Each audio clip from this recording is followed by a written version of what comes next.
एक legal trick सांगतो tax save करण्यासाठी 31 मार्चच्या आधी. आणि हाही तुम्हाला कोणतंच सी ए सांगणार नाही. जर तुमची म्युच्युअल फंड आणि स्टॉक मार्केटमध्ये इन्व्हेस्टमेंट असेल तर हा व्हिडिओ नक्की बघा. आताच तुमच्या ब्रोकरच्या ॲपमध्ये जा, झरोदा असो की ग्रो असो, त्याच्यामध्ये बघा लॉंग टर्म इन्व्हेस्टमेंट किती दिसते आहे आणि त्याचा प्रॉफिट किती आहे. जर त्याचा प्रॉफिट 1,25,000 पर्यंत आहे तो त्वरित बुक करा. कारण की आपल्याला तेच शेअर आणि म्युच्युअल फंड लगेच दुसऱ्या दिवशी विकत घ्यायचे आहे. त्याच्याने होईल काय की तुमचा 1,25,000चा जो प्रॉफिट असेल त्याच्यावर टॅक्स भरायला येईल 0.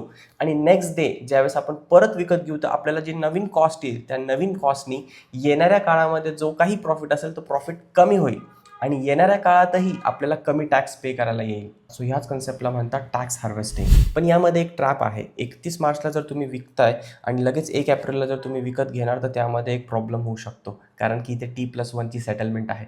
कोणत्या तारखेला विकायचं आहे त्यासाठी मी एक यूट्यूबचा व्हिडिओ बनवला आहे. बायोमध्ये लिंक भेटून जाईल किंवा फक्त कमेंट करा टॅक्स, मी तुम्हाला DM करून देतो तो यूट्यूबचा व्हिडिओ. असंच मी सुद्धा टॅक्स सेव्ह करतो आणि ट्रेडिंग फीस पण सेव्ह करतो स्टॉक स्मार्टच्या ॲप यूज करून.